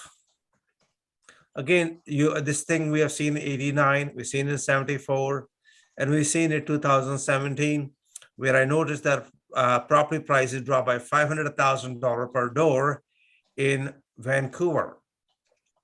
Just imagine that you bought a condo for 1.4 million, and from the same builder is selling the same unit for 900,000.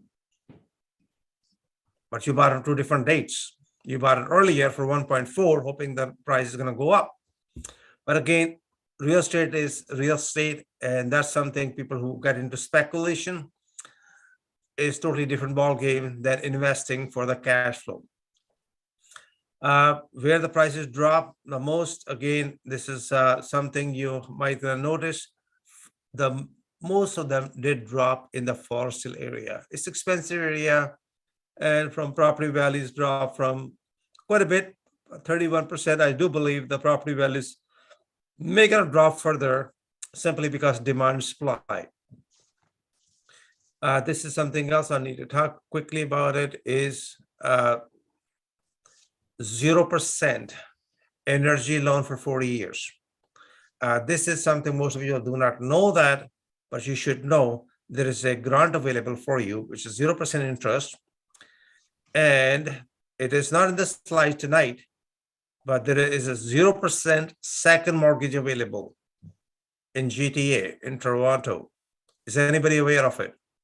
For 15 years. And that's a different program altogether. Those who have my book might be aware of it. Those who don't, maybe don't.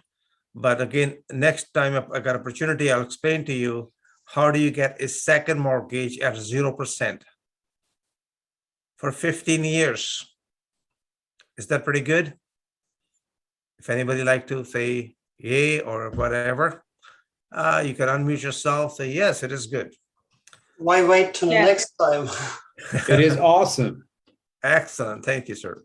Garden suites, as I mentioned, this is good for you, good for the family. Just be aware who are you building it for. The garden suite has been around since 1989. They're not new. Most of the time they were built for only 2 types of people, seniors and disabled Canadians. Now they're open for everything more or less. And I'm going to be talking about ADU and so on and tiny units. And Toronto needs a lot more housing for sure. But how are we going to go through high density? Are we going to go 5 stories? Are we going to turn Yellow Belt into mid-size 6-unit high buildings or less? But this thing is changing. One thing I'm going to offer you something to think about it. That is called land banking and land assembly. If you are able to find in any street within 800 meters of a subway station or any transportation hub, and you can buy the whole street, doesn't matter what prices are, you hit yourself the biggest jackpot of your life. I'm going to repeat myself one more time. If you can find any street close to a major transportation hub, whether it's a highway, whether it is a subway, or anything close to that within 800 meters, and that land can be assembled. It will take a little while, but guess what? You are going to a very different ball game. It may gonna cost you $10-20 million to buy it, which you don't need any capital, but you might be able to sell it for $300 to $400 million. And I will give you an example, perhaps in one of the next meeting or so, explain to you how other people have done. When the market is like this, guess what? Strategies change. Now you are going for a bigger fish. No more small fishes. You're going for the largest gains in your life. The gains you can never imagine. There's no competition. The seller wants out. And they were begging you. They are negotiable. That's the best time when there are too many distressed sellers, and you offer them. Nowadays, what the norm is, whatever the asking price is, go 10 to 20% below asking price. That's how the offers are going. Whatever they listed it for, 20% less than asking price to negotiate, or 10%, sell for 10%. If they're asking for $1 million, offer them something close to 800,000, settle for 9. That's the norm. But that offers incredible opportunities for most of you if you are able to utilize your knowledge. First-time home buyers, City of Kingston is offering you, as I mentioned before, there's lots of money which will be given out during this time, this opportunity time for first-time home buyers. If you are not a first-time home buyer, become a consultant, help somebody to get a house and get paid $5,000 for it. Tell them, hey, give me a couple $1,000. I know a grant, which doesn't cost you anything. If you're a first-time home buyer, here you go. You're helping somebody else and you're helping yourself a lot, especially to your pocket. This is something else in the Ottawa Valley. This is, again, brand new grant, available up to $25,000. This is more or less, I believe, if I'm not mistaken, it is in the Renfrew area. It is still called Ottawa Valley. This grant just became now, I would say last week or so. So in case you happen to know family, if you happen to be in the Ottawa area, your family want to buy first property as a first-time home buyer, there are a lot more opportunities available for first-time home buyers right now with a lot of assistance and no competition. And people are willing to help you out. Interest-free loan towards construction renovation, we talked about last time as well, though. This thing is in the Prince Edward County, by the way. Those who know the Prince Edward County went crazy. Property value double, triple, 4 times. This is a good way of getting $25,000 interest-free, by the way. It is strictly for in form of renovation and towards the construction, though. This is another Thunder Bay. Those who may or may not be aware, the Northern Ontario, Thunder Bay is alive and kicking. We have done few transactions there. We own few properties down there. And guess what? Zero competition. There's a lot more money to be made in smaller towns. As a matter of fact, last 1.5 or 2 years, a lot of our superstars and mega stars have done very small, medium-sized deals without ever looking at a property. They have bought it, they've sold it, they made money, or they simply did a lot of assignments. And then there are grants which are going to be coming out quite a bit. These are conversion grants, and these conversion grants can be extremely helpful. And if you happen to be apprentice, you might have learned from me, or you may gonna learn down the future how to create non-profit organization for yourself. Non-profit organization can be the most money maker for you. Again, this is something we will be talking in the future meetings. Might be giving you a case scenario where we're going to walk you through what happened, how we got the money, what was it, and how do you make money on those type of deals, though. This is in Calgary. If you want to buy first time a piece of property, you can buy it for only $2,000 down payment. These programs are available in Calgary, Edmonton, in all major cities across Canada, by the way. Those who want to learn, first-time buyer, this is a great opportunity. Please don't go and spend your own money to buy a house or put all your money as a down payment. Check it out, invest some time in your knowledge. It might not pay you a lot more than you can imagine, though. Got a few books. These books, somebody have requested, we ran out of them. I'm sorry. But we will be sending these books and ordering it now. We got a new set. Those who want to order it, just text me right away and we will have this book sent to you. There are set of 3 books you sell for $1,000. And as a special thing, $349 plus GST in case you want to learn about forgivable business grants and real estate grants, and make sure your credit score is 750, not less though. Moving forward to this how we invest. Okay. Those who do not know me, I'm a junkie. I get addiction of buying houses. So please help me. Anybody you know, any neglected property, anybody a distress owner, want to close a deal, 50 cents a dollar or less, we are wide open for business. And we pay you a lot of money to find us a deal. So call Uncle Nav, a junkie who loves buying houses, and we buy tons of them. Joint venture, I'm gonna skip this one. I just want to get into something a little bit more. There are difference of opinions, but this is what it is. I want you to pay attention to this slide, please, very carefully, if you can.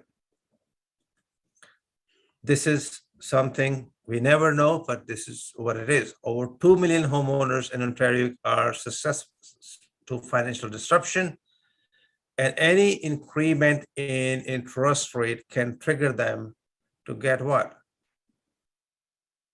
They can be facing foreclosure or sale, or they may be forced to sell. Now we are looking at it now. Every time the rate goes up, the number of calls come in for people who want to get rid of the property at 10, 20, 30% discount are piling up more and more. As we speak, we are only considering properties buying right now, which are at least 40 to 50% minimum or more. We are not looking at the property at 35% discount anymore at the current market value. As a matter of fact, people are stuck with 2, 3, 4 properties. People are stuck with brand new houses. They are walking away with their deposit. They say, listen, take over my deposit, give me $1 for it. Take over my responsibility though. Again, there will be a lot of opportunities coming in. Make sure you're well educated, you're well informed, you're well connected, and make sure everything is done legally, morally, ethically. If you're buying through a realtor or going through a real estate lawyer, please consult your lawyer first. Tons and tons of opportunities coming up. There's a huge drop in certain areas. London is dropping like crazy, London, Ontario. So is the Windsor. All the small towns, people are coming back to the offices in downtown Toronto. Things are changing. People are quitting their jobs. Again, this is a time where there's a lot of disruption. And during the disruption, there's tons and tons of opportunities. And this might be a great time to buy, one word, cash flowing properties. We have one, by the way, those who are interested in investing some capital, don't want to jump in a large group, talk to one of the superstars, and they may allow you only upon if they feel that you are a good candidate to invest with them as a joint venture partner. This is a large piece of property in Alberta, and they may gonna allow few people, only very few investors, handpicked investors to invest their capital. And you can talk to one of the superstars here though. I'm not gonna go to break room. It's gonna get into biggest risk is not taking risk. I'm gonna move forward to best investment is ever coaching. Something you should know, by the way. I posted a question this morning. The question was, what could make a property become worthless? So I got 3 different cases, and here was one case in Toronto. A gentleman bought a piece of property. Please feel free right now if you got a question. You can unmute yourself. You can interrupt me, because this is something very important for all of you tonight. I want you to take a lot of value home tonight, or take a lot of value with you. There are 2 cases. I'm going to discuss only one case with you, which most of you can relate to it. A gentleman bought a lot in Toronto. He paid $1.5 million for it, hoping to build a house on it and sell it. Since this was nothing, so they needed the soil test or phase 1. Phase 1 come out negative, not very good. So then they do the phase 2 studies, and now they are saying it's going to cost $2 million to fix this property. He paid 1.5. Now he's saying, if anybody wants my property, which I pay 1.5 million, you can buy from me from a $1. Would you buy this piece of property for $1? Over 1 acre of land? I'm looking for feedback. Please feel free to reply or unmute yourself. Would you buy a piece of property in Toronto, which is heavily contaminated? No, Okay, who's this? If you don't mind. it's Paul Kelsey. Okay, Bob Kelsey, you will not buy it. Okay, anybody else? So what is the liability attached to it? We have to see. You have to pay $2 million to get it fixed. There's no guarantee after spending $2 million. What is it contaminated with? All kind of different things. It is some minerals and some oils and some grease, whatever it is. Not sure about it. I don't have a copy of the report in front of me, so I will not be able to give you proper information though. But it say it's going to cost you up to $2 million and there's no guarantee. Anybody else like to ask a question? If you can add value, maybe, I mean, depends if you, after 2 million, then what you're going to do with it, if you have any better. You can build a house on it. It's worth it. I'll If buy you it. I build a know a condo. company that who can do the cleaning up for a very cheap price. We know a lot of them. So we can flip it out. No, you still have to go through the Ministry of Environment. And it is not straightforward or simple. There could be some other issues. After spending $2 million, there's no guarantee that this will pass again. The amount of headache and the paperwork and the red tape you have to go through, it is not worth it. No, I'll pass. Okay, would you invest $1 to buy it? Would you spend $1 to buy it? Yes. What would you be doing with it? Because you're going to have obligation now. Your all other assets can be on the risk.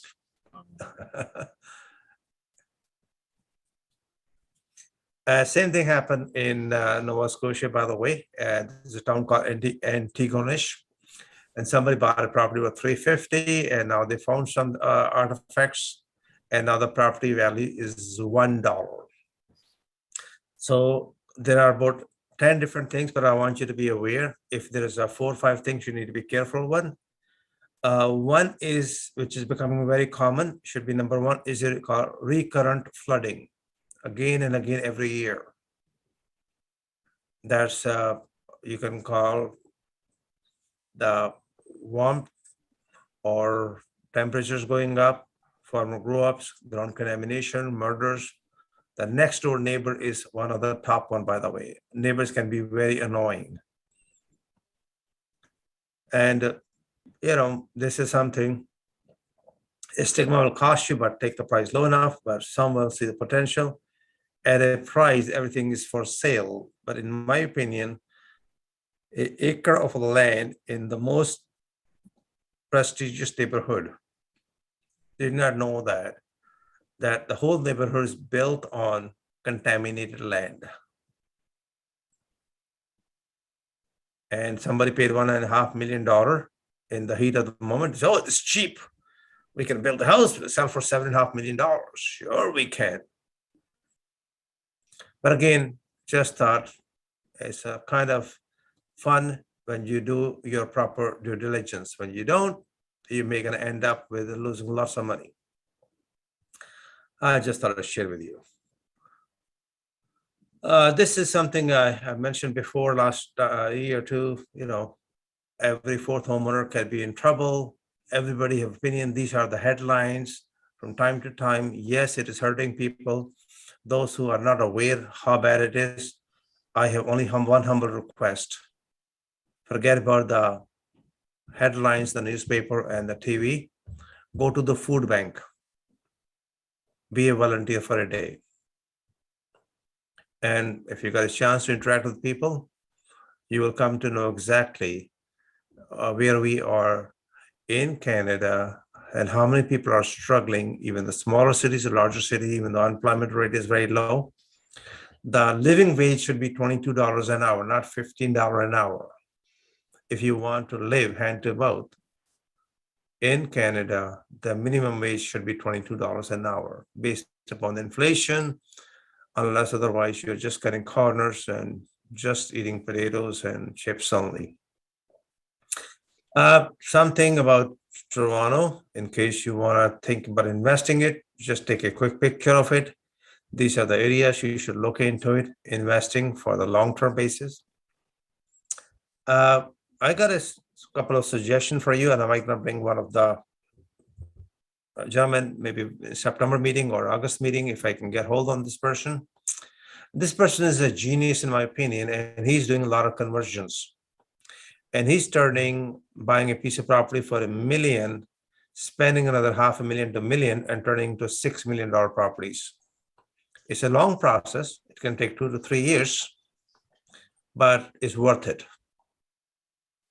He's buying a piece of property for $1.5, $2 million, put another $1 million into it, turn into 6 to 8 million, depending exactly what you got. But what he does is, which is very brilliant in my opinion, you borrow all the money you can. There's a little bit rough patches in between. But after that, you end up with a piece of property in Toronto with a humongous cash flow. And the cash flow is unbelievable amount of money. So I will be sharing that strategy.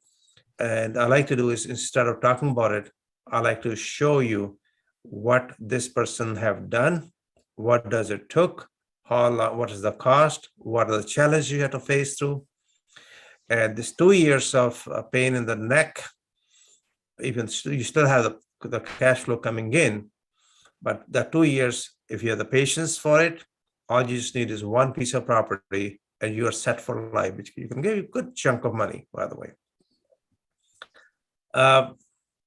This is something else about power sale and foreclosures. I mentioned to you last time, I'd like to mention to you, the bank is actually obligated to sell the piece of property at fair market value.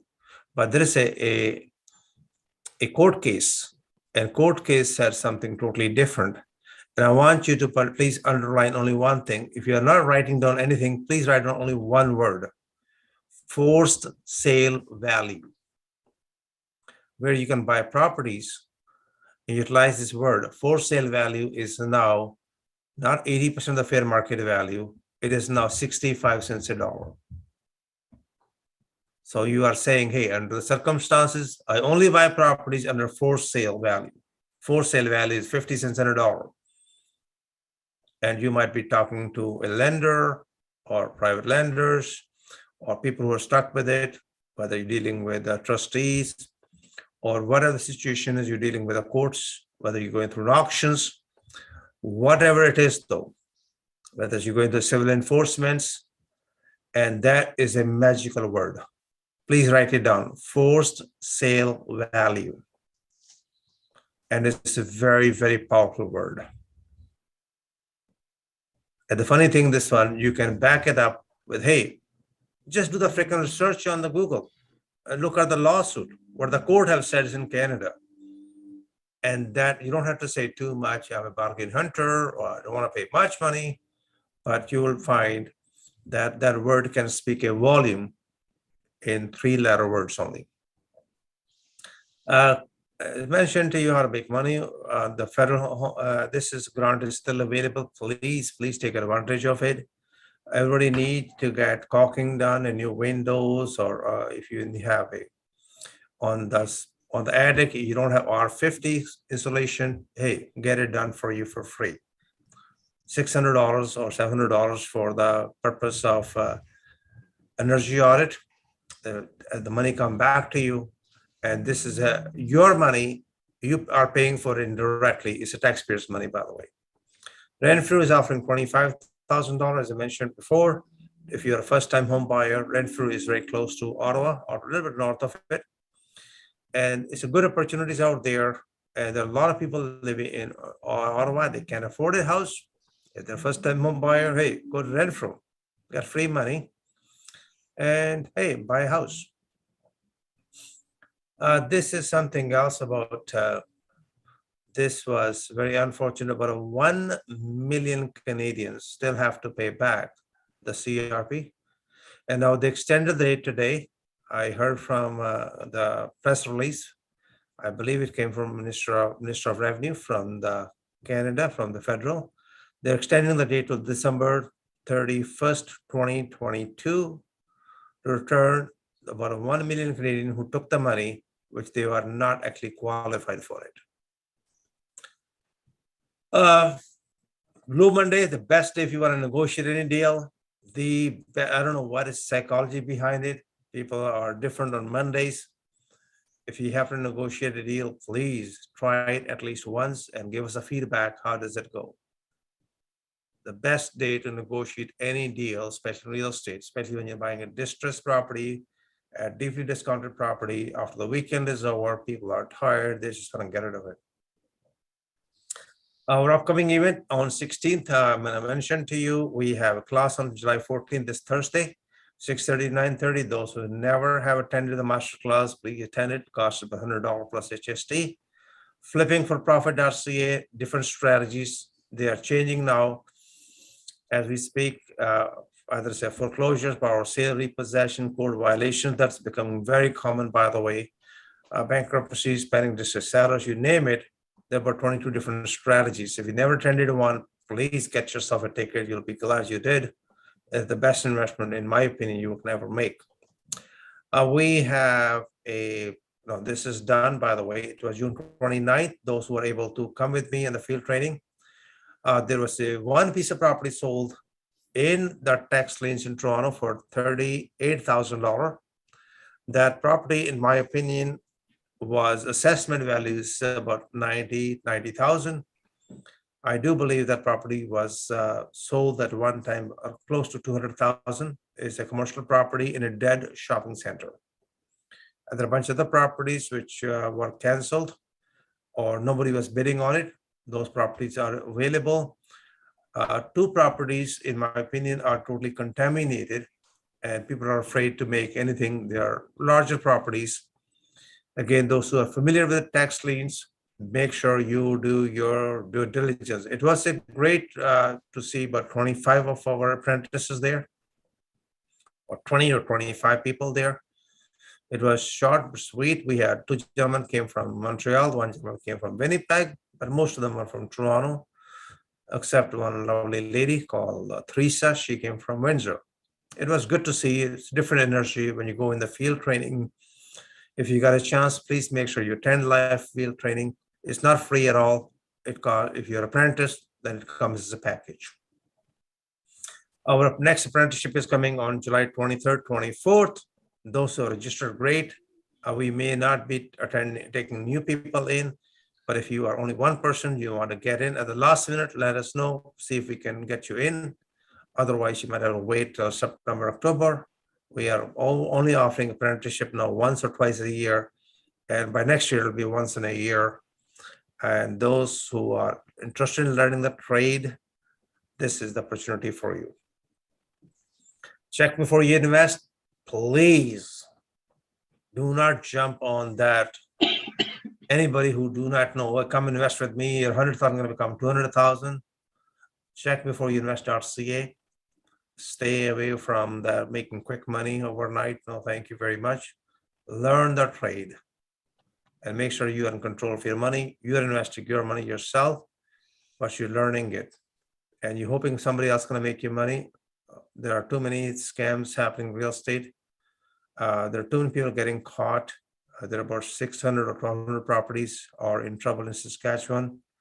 There's a bunch of them in Vancouver. A lot of them are still under investigation in Toronto area. So be aware of it. Check before you invest.ca is a good place to invest. Even if you're a builder or you're buying a brand new property from builder, be aware of who they are, what they are. There are some big time builders who are getting themselves into trouble. There is one situation in Richmond Hill. And I like to reiterate purposely for a good reason. If you are buying a piece of property from a builder, make sure you do not put a deposit more than 100,000, which is insured. So this builder did was, I believe that maybe it happened by default, or maybe he went to take the money. He took 250,000 deposits from other people.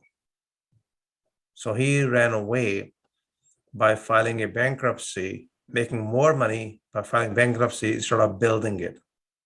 So this is something, which you'll find in every trade. There's some bad apples. So be aware of the bad apples around you. Check out the reputation. Some of these people are come and go under different names, same old players. I know a bunch of them from last 40 plus years, and we still kind of forewarn you, hey, not to invest with them. Next meeting will be on August 9th. What I'm going to do is this one, I have a few minutes. I know some of you would like to talk to each other. So I'm going to go into the break rooms for a few minutes only, maybe for 5 or 7 minutes, because some of you have children and other responsibilities. And we're going to wrap it up and we're going to shut down the rooms within 5 to 7 minutes. In the meantime, I want to sincerely thank everybody for attending tonight. I want to sincerely thank all the speakers, especially Barry Lebo. We have Jordan Green. We had David Grossman. We also had Jerry Hogenhout. Jerry Hogenhout and Jordan Green have been very, very helpful, giving us tons of advice to all those people. Please make sure you get the information. If you want to retain them professionally, that's entirely up to you. And make sure you make a one-on-one appointment if you like to, because I recommend this purposely because we deal with most reputable, most experienced people who can be really helpful for investment. So I want to say thank you very much, but I'm going to see you shortly in the break rooms. But I'll see you on August 9th. Those who want to attend or want to get a book, just text me. I'll be happy to look after you guys. So now we're going to go into break rooms for about 5 to 7 minutes. Please, everybody get a chance. Turn your cameras on, please. And make sure you speak to somebody.